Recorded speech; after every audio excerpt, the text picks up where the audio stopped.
We have finally arrived. Super Bowl, baby. Perfect.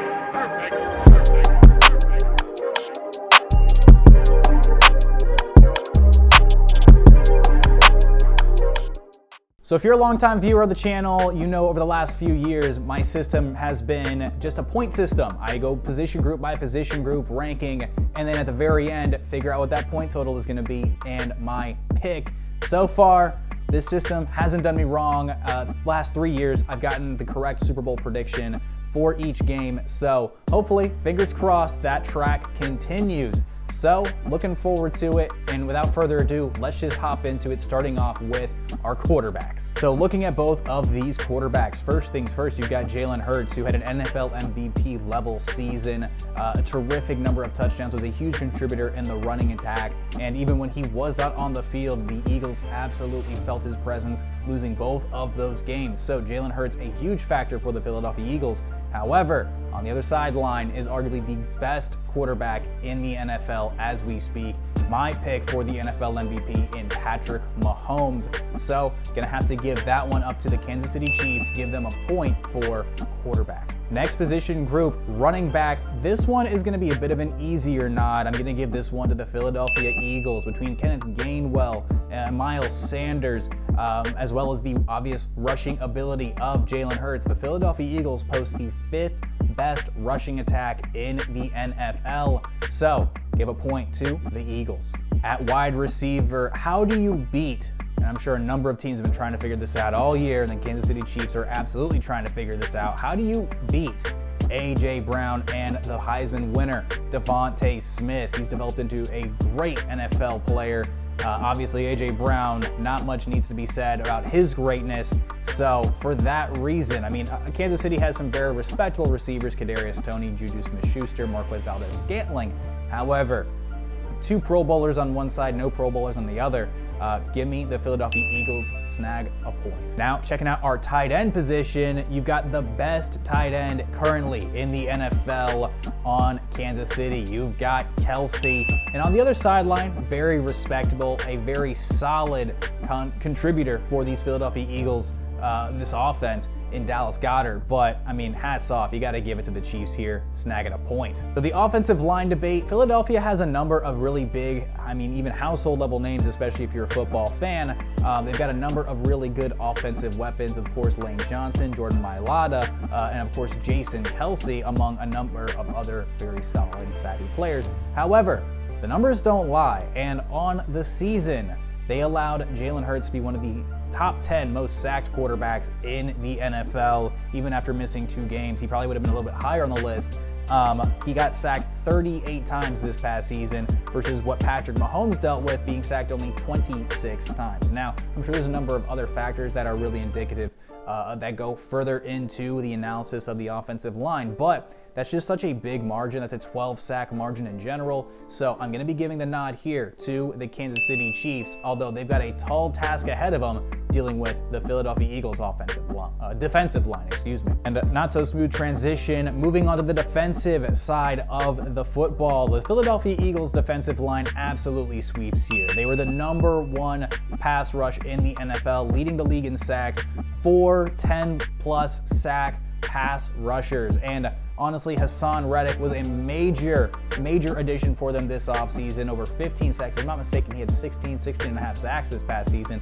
A truly ridiculous performance by Hassan Reddick this past season. Philadelphia, of course, boasting a Defensive Player of the Year candidate in Chris Jones. I'm sure he's going to be very disruptive, but Philadelphia, they absolutely are crushing it when it comes to pass rush and defensive line presence. So give Philly the point. At linebacker, you've got a couple of good linebackers in Kaiser White as well as Edwards for the Philadelphia Eagles. But when push comes to shove, really, Nick Bolton is an absolutely stud linebacker for the Kansas City Chiefs. He's developed into one of the better pro linebackers currently at the NFL level. His trajectory has just continued to go upwards. So for that reason, I'm going to be going with the Kansas City Chiefs here, one of the leading tacklers in the NFL, very solid in coverage as well, giving the kid mad props. So I'm going to go with the Kansas City Chiefs at linebacker.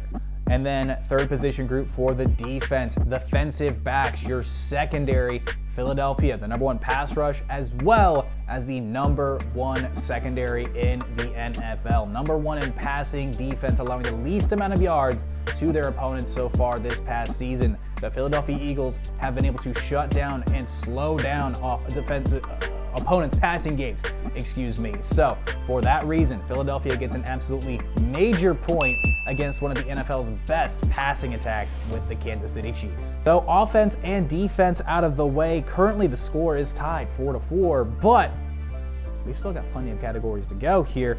We've still got special teams. Now, one of these teams is better in return yards and better at placing punts inside of the 20-yard line, but respectively, the other team had a higher field goal percentage. Now, 2 categories to 1 in this subcategory. I am going to be leaning towards the Kansas City Chiefs here. Isaiah Pacheco had what was one of the best returners in the NFL this past season, and then punting the ball within the 20-yard line, one of the top 10 punting teams in the NFL. So, with that being said, Philadelphia with a higher field goal percentage. Harrison Butker has been dealing with a hip issue for most of the season. Obviously was able to nail the game-clinching field goal in the AFC Championship, but between him and Elliott was a better field goal kicker, but still going to give the nod here just as a whole group to the Kansas City Chiefs. Another category I wanted to add this year, I talked a lot about turnover differential throughout the entire season. It's a really important stat. How often are you hanging onto the ball? How often are you giving up the ball, giving away opportunities to score points? Those are things that absolutely sway the balance and the momentum, especially in a Super Bowl. And well, the Philadelphia Eagles on the regular season alone, were +8 in the turnover differential, and the Kansas City Chiefs were -3 during the regular season. Now, taking a look at the playoff statistics, Philadelphia +4, Kansas City +3. So both these teams right now defensively playing pretty well, but the numbers don't lie here. The Philadelphia Eagles snagging the point. And the final major category, you got to talk about it. You have to talk about it when it comes to these two teams, the head coach. Which coach has obviously more experience? That was going to be Andy Reid, a former Super Bowl winner and the former head coach of the Philadelphia Eagles. He understands at least that city, but obviously not been a part of that organization for quite some time here. So Nick Siriani bringing a lot to the table here as well, a very offensive savvy head coach as well, but boasting an incredible defense. But I am going to be giving the experience nod to Andy Reid and the Kansas City Chiefs. They've played in the Super Bowl. They've won a Super Bowl more recently than the Philadelphia Eagles as well. And of course, you've got a lot of those key fixtures and key names and key pieces still on that roster. The experience factor is going to kind of roll into one here with the coaching category, but at the end of the day, I'm going to give it to Andy Reid here. You got 2 1-seed teams, the Philadelphia Eagles and the Kansas City Chiefs, but I'm going to take the experience factor, the point for the Chiefs. So with all that out of the way, our final point total is the Kansas City Chiefs 6 to the Philadelphia Eagles 5, and for that reason, I'm going to be taking the Kansas City Chiefs to win the Super Bowl. Patrick Mahomes capturing his 2nd Super Bowl title in his very dazzling career so far. The Kansas City Chiefs returning back to the top, and honestly, another ring for Andy Reid, whose storied career is going to end up in the NFL Hall of Fame. Travis Kelce getting the better, unfortunately, of his older brother Jason, adding to his career as well. Both those guys can be future NFL Hall of Famers without really a doubt in my mind. Honestly, I'm looking forward to an incredible game. I think, just like any other Super Bowl, this game could very fairly go either way. We could see the pass rush for the Philadelphia Eagles absolutely take off and just take over this game. We could see Patrick Mahomes absolutely dealing and just taking advantage of a ton of opportunities and opening things up with the mobility he still has, even with that high ankle sprain.